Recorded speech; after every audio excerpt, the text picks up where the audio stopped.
We're on a mission from God.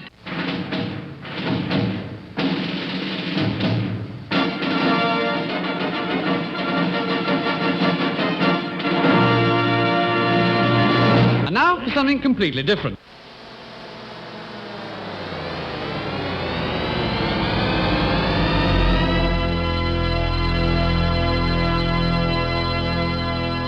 Let's get ready to rumble!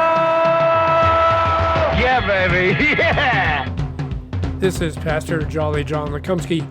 When we last met here on Wrestling with the Basics, we had Pastor Matt Clark standing outside the fountain of his college wondering why he couldn't jump in there. I have no idea what that's about, but Matt, if you could catch us up again on the story you were telling us at the end of last week's episode, yes, and about your friends, because I know everyone's wondering, will he jump into the fountain or won't he? Thank you, John. Yeah, I feel like this is Rocky and Bullwinkle show or something, in our last episode, viewers. That's right. So this is to be continued on Wrestling with the Basics. We're picking up again with Matthew 19 and 20, and we were talking about Peter, right, initially, and how he's comparing himself to other people, right? Right. See, Jesus, we've left everything to follow you. What then will we have? He asked that of Jesus. Are we going to get what's ours? Are we going to get what's right out of this deal? So my illustration then was, again, going back to my first days at the seminary in St. Louis. In my undergraduate studies at college, I was in the pre-seminary program. I passed Greek and Hebrew, took 4 semesters of Greek, 3 semesters of Hebrew, and then was content, happy with being able to take qualifying exams for the seminary, register for classes, and then toward the end of the summer, there in the seminary campus, there's a big fountain, right, John, in front of the library. You know what Yes. I'm talking about? Yes, yeah. So the tradition is that those students who take summer Greek, so they take like 10 weeks of Greek in the summer, and it's all day. I mean, it's an intense class. But after they successfully pass that class, then what the tradition is, they jump into the seminary fountain, right? So I see them celebrating and jumping in the fountain and ooh, they pass. And, my first thought isn't, hey, way to go, guys, good job, which I should have said and thought. But instead, discontent started to well up inside of me, and I started to get a little whiny even and thought, well, when am I going to get to jump in the seminary fountain? No. I know, hard to believe, right, John? I know, man. But yeah, after all that, after taking all those classes and semesters of Greek, I don't get to jump in the fountain. What's the deal? So again, I was pretty content until I started comparing myself to other people, and then that went away. So this summer I was on social media, and I saw that the summer Hebrew students that took Hebrew, got to go to the Cardinals baseball game at Busch Stadium with Dr. Golden, their Hebrew professor. And, I see that. And again, discontent starts welling up, and I start to wonder, well, when's Golden going to take me out to the ball game? So, if you're listening, Dr. Golden, let me know. So anyway, just a couple illustrations, John, of how I can become a little like Peter, and that's not a good thing in this case, and have that same kind of discontent when I'm comparing myself to others. So 2 things for me, Matt. Number one is I also, because I didn't go to St. Louis for my undergrad. I actually went to Springfield, Fort Wayne. But I did do my STM at St. Louis, and so I had to take summer Hebrew. And yeah, I didn't go. So if it makes you feel better, no one took me out to a Cardinals game either. All right, John. Okay. I'm in good company. And here's the other thing. So you were telling us last week you preached that what we're talking about here. You preached at the seminary, at the chapel. Yes, yeah. Yeah. So after the chapel, did you go out and get into the fountain then? Well, my fear was that someone was going to shove me into the fountain, one of those summer Greek guys. But no, I came out unscathed. But I only lived 15 minutes from the seminary, so I guess I could technically jump in that fountain Run whenever I down want. anytime you want. That's right. But I do like the picture of the summer Greek guys taking you up in their arms and carrying you out and dumping you into the seminary fountain. I was looking behind my back the rest of the morning after preaching this. That's right, after preaching And that you know sermon. what, John? I wouldn't Yeah. blame him one bit. All right, Matt. So let's see what this actually has to do about the Bible. I'll read the parable because I'm assuming you had more to say than just about you resented that you didn't get to jump in the fountain. That's when I said amen. That was about the whole Amen, sermon. that was John. Not really. No, that's just an intro. But again, my point is, and here's kind of the line I use in my sermon, and I think this is relevant to the parable. Is the truth of the matter is comparison kills contentment. Our comparing ourselves to other people, that kills our contentment. Whether we're a seminary student like I was at the seminary, whether we're a parent, whether we're a grandparent, whether in the workplace, whatever our calling is, comparison kills contentment. And I think that is, especially with that introduction from Peter, where are we going to get Jesus? Now, Jesus follows up with this story, this parable about the kingdom of heaven, that really, a part of it at least, is a preaching against comparison. And I think it's really important, as you've emphasized, to know that this parable just doesn't come out of nowhere. This parable is because Jesus sees his disciples thinking again that it is about who they are, what they've done, and that's how our rewards will be determined. So here's the parable. For the kingdom of heaven is like a master of a house who went out early in the morning to hire laborers for his vineyard. After agreeing with the laborers for a denarius a day, he sent them into his vineyard. And going out about the third hour, he saw others standing in the marketplace. So we're probably talking about 9 o'clock here, just to get people on their time sequence. So, because 6, right? What time do you get up in the morning, Matt?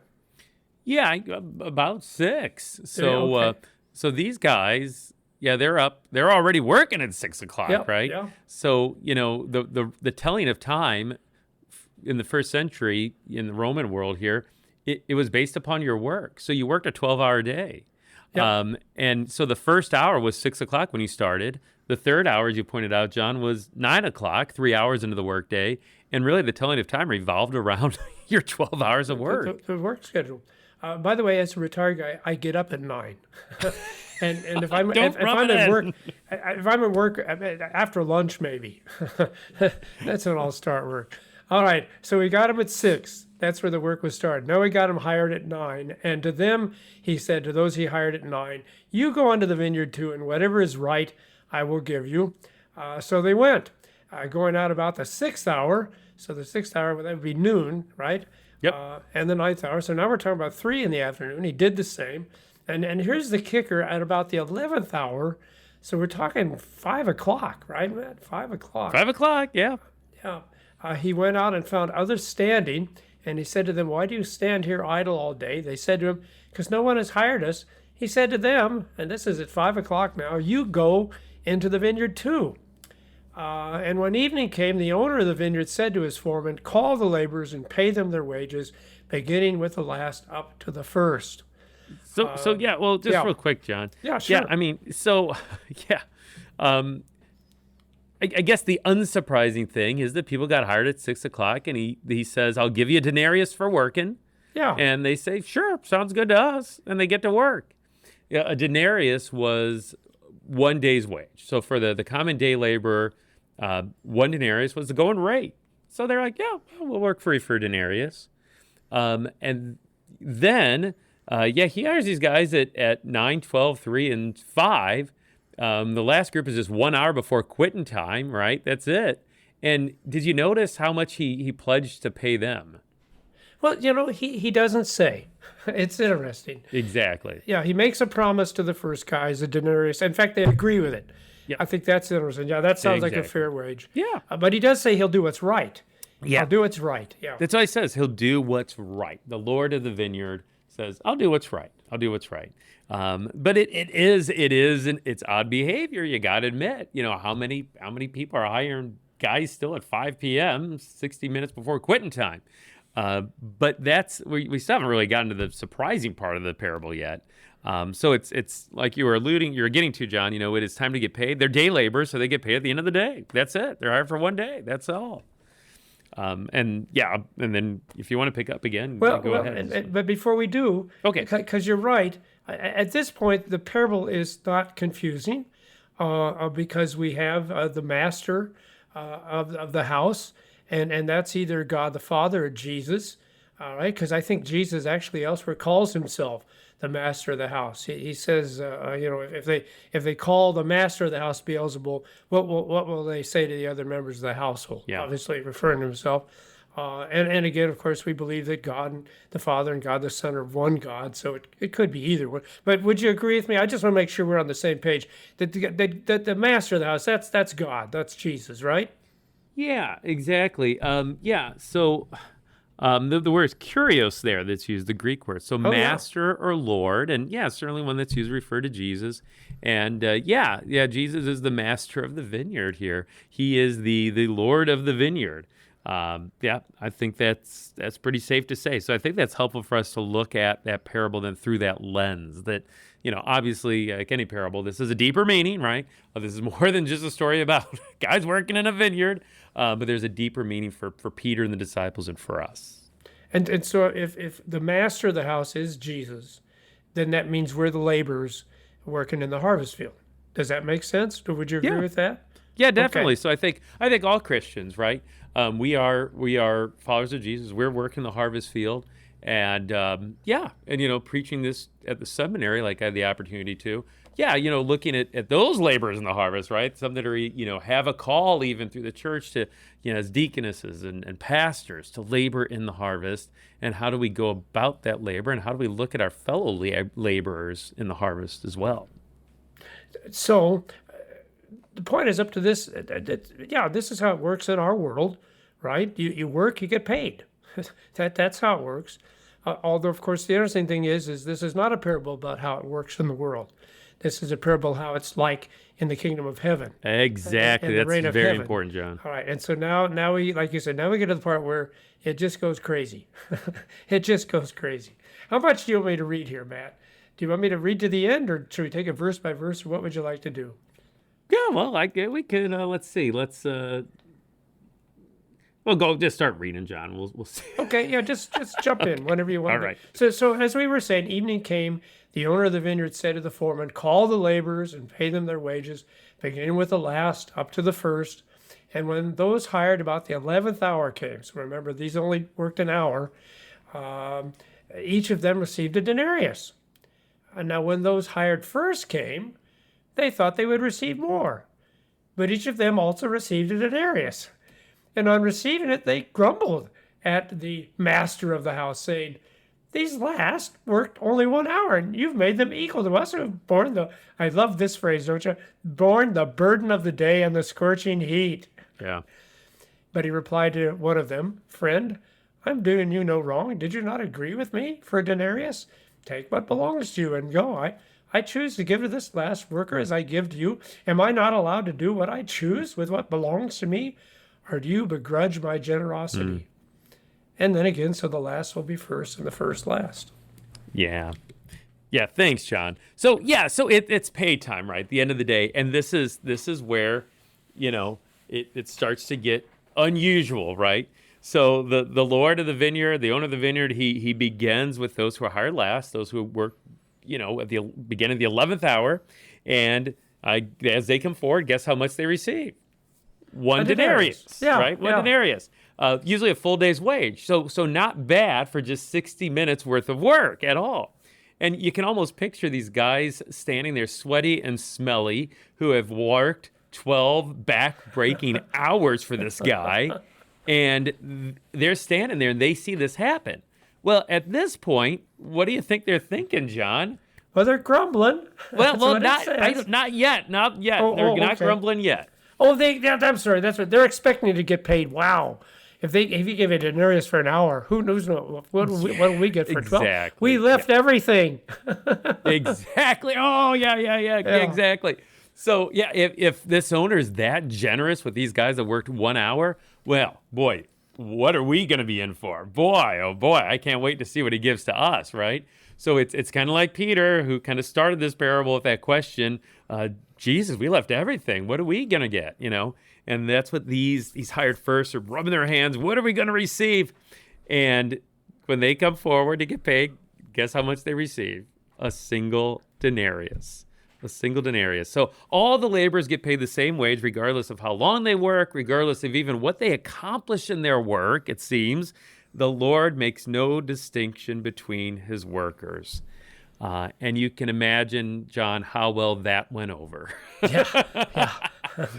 As you said, they began to grumble, right? You can almost picture them with denarius in hand, going to the owner of the vineyard and grumbling. And like you pointed out, they're whining. These last ones worked only 1 hour. You've made them equal to us who have borne the burden of the day and the scorching heat. To which the Lord of the vineyard says, friend, I'm doing you no wrong. Did you not agree with me for a denarius, right? That's what they agreed to at 6 a.m. And now the denarius seems measly, right? Not enough. But yeah, that's what they agreed to. So what's the point? What's the point? Okay, so good. So for me, I think what's key to recognize is, when do these first workers begin to grumble? When do they begin to complain? When they're comparing themselves with others. Exactly. So it's not when they're hired at 6 a.m. and they agree for a denarius. They don't start to grumble even when they're breaking their backs in the heat of the day. They're not grumbling then. No. They're perfectly content with a denarius. That is enough until they begin to compare themselves to the other workers. That's when it happens. And only then is that denarius suddenly no longer enough for them. And again, the point is, comparison kills contentment. So is anything there else? But yeah, go ahead. Oh no, John. go ahead, Matt. Go ahead. Yeah. So my question is there an answer to that then? I mean, okay, I'm sorry. I agree with everything you've said, Yes. but I am discontented. Because I'm an old guy. I've been in the ministry for 40 years. How come I'm not getting the rewards that I deserve? How come I still got the same problems I had 40 years ago? You'd think after putting in all that time, I'd have it easy. Yeah. Well, I do have it because I can sleep until 9 now, but I still got all the other trials and troubles that I've always had. In fact, it seems like my trials and troubles get worse the older I get. I know. So we are not immune from this as pastors, I think, is part of what I hear you saying. And you think of just the misery that comparison causes, right?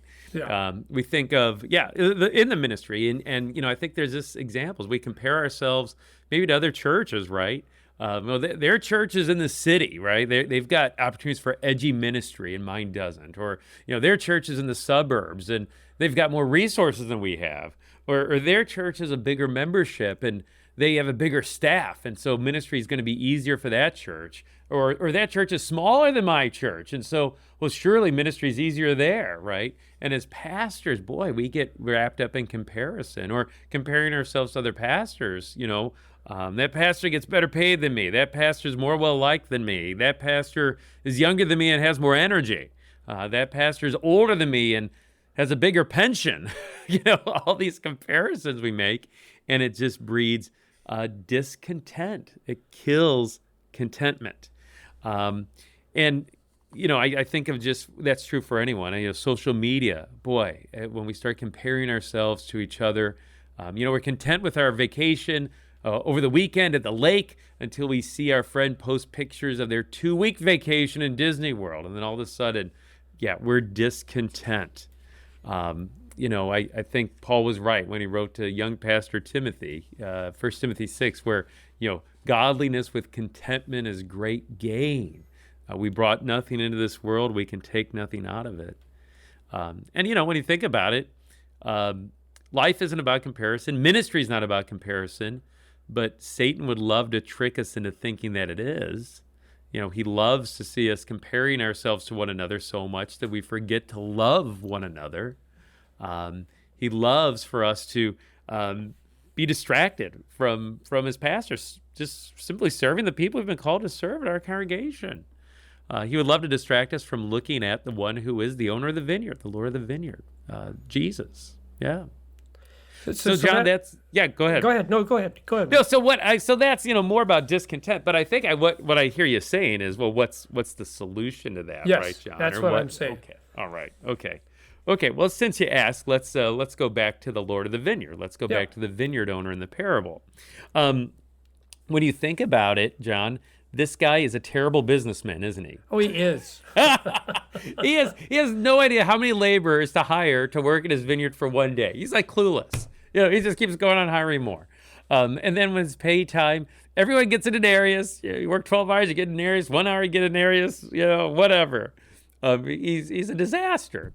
But I think that's exactly the point. This owner of the vineyard doesn't act with calculation, but he acts with compassion. So he gives each one a denarius, each worker. And I think, isn't he allowed to do what he wants with what belongs to him? I love that line in there. Yeah, it's all his. It's all his anyway. Can't he do what he wants with it? So I think for us then, what it comes down to is a denarius. We know how much a denarius is worth in the first century, worth 1 day's wage, right? But how much is a denarius worth in the kingdom of heaven? Because like you pointed out, John, that's what this parable's about. Jesus says this is a kingdom of heaven parable. It's about Jesus' reign and rule in this world, and that's, completely different than how the world does things. So what is a denarius in the kingdom of heaven? What's a denarius in the kingdom of heaven worth?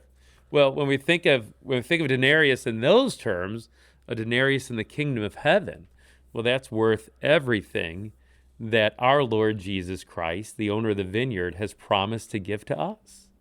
A denarius in the kingdom of heaven, that purchases and wins us from all sins and death and the power of the devil.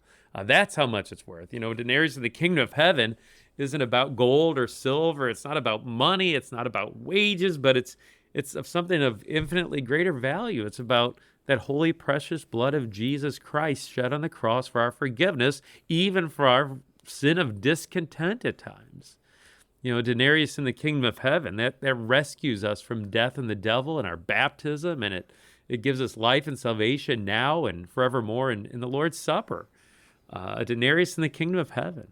So, I think, the beautiful thing is, John, we each get a denarius.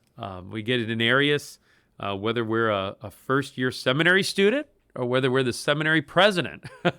We get a denarius whether we're a pastor at a large church and the senior pastor, or whether we're a pastor at a dual parish. We get a denarius whether we get to jump into the fountain at the seminary or maybe we don't. Still a denarius.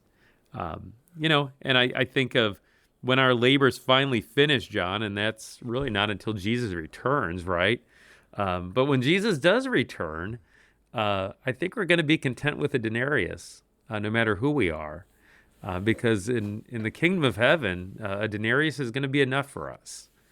And I think that's our comfort as God's people, and that brings contentment to us, whether pastors or people living out in the world. And so the thing is, Matt, as you directed us at the beginning, we really need to look at the context here. Yep. And the context is Jesus actually told us what the denarius is. All right. I mean, if the master is Jesus, if we are the laborers, the wage that we've been told we're going to receive is 100 times whatever the good stuff is you had on this world. Mm-hmm. Wasn't that the promise beautiful? Right at the beginning? But whatever, and we'll lose everything in the world we have now. We know that. We talked about that a few weeks ago too, because we are sinners and this world will come to an end and we're going to die. But that's the denarius, that even when everything else is gone, he says you're going to get 100 times. So take the very best stuff you've ever had in this world, and it's going to be 100 times better in the kingdom to come, in the kingdom of heaven. And like you said, when you got that denarius, really, how could you be discontented? What else could you possibly want? And if I could throw in just a couple other items, Yeah, too. please do, John, because I pretty much shared what I preached on. So the rest of the time is yours. Please share. See, well, the thought is, too, it depends on your perspective, because actually, you know what the word, Jesus never calls his disciples laborers, okay? You know what the word he usually uses for his disciples, at least at this point in time? he calls them slaves. Yeah. So, if you think about it, really, the fact that you're getting a day's wage, you don't even deserve that, right? Slaves don't get paid anything, right? That's what you say. You work all day long. Do you think that your master's going to praise you and say, oh, that was really... No, you're a slave. That's what you're supposed to do. So that's one thing. I think it depends on your perspective. And, of course, it actually gets better than that because this parable isn't telling the full story, is it? Because we're not even laborers, are we, Matt? What are we in the vineyard? What are we in the vineyard? We're not slaves. We're not laborers. What are we? What, John? What are you looking for? I fooled you.